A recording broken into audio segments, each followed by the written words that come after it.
Around 1978, 79, I can't be too certain because back then things get a little foggy. Because it was when I was trying to rid the world of alcohol. By drinking it. And anyway, around 78, 79, Nick married Colleen Carter, who was June Carter's daughter, a very fine singer too. And she came over to live in England, and of course the in-laws came, as they often do, to visit, except the in-laws in this case were Johnny Cash and June Carter.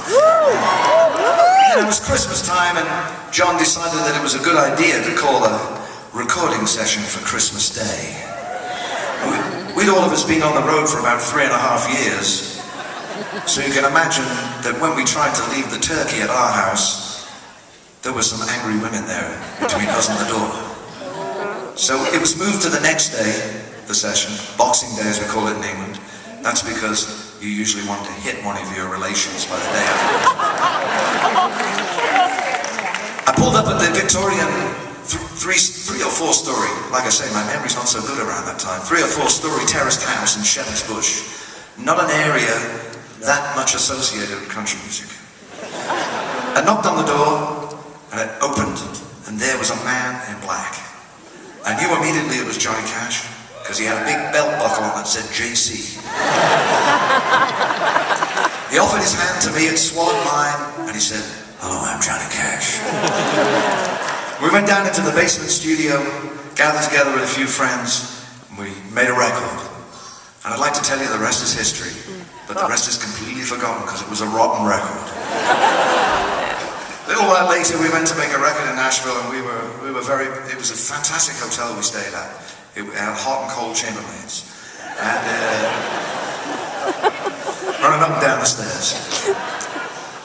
But no, we were sort of, there were daytime hours where we interrupted the drinking for a little bit of recording. And we were invited up to John's house. And, you know, he took us up to that beautiful house that he lived in, that you've probably read about, on the lake in Hendersonville, and he was really very, very generous to us pale young trembling boys, making us feel like we belonged there in Nashville even though we were completely faking it. And he was walking around the house and he picked up a record that was sitting on a stand, and he signed it to me, "To Elvis, your friend Johnny Cash." It was a 45 record, and I put it on my wall, and a little while later June told me it was actually the first thing he ever gave her when he came on the Louisiana hayride. It was an old memento from their romance, and he'd forgotten what it meant. Oh my God!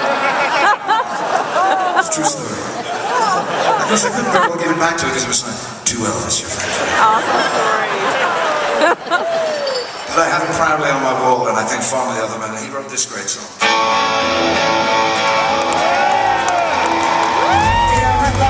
Knows we hear when the sun goes down. That's the only living in the lights of town. I wasted my time and I would cry.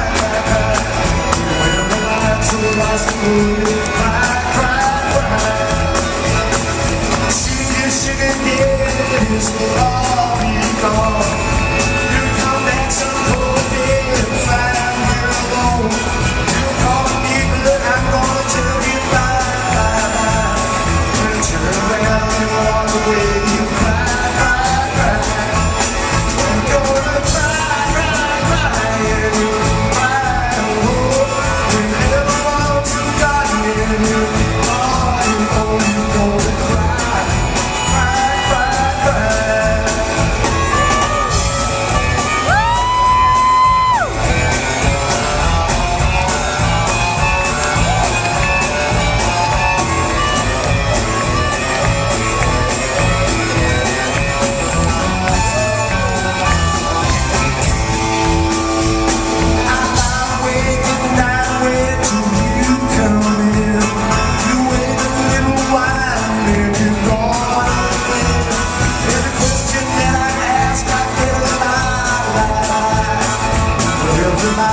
Till you go cry.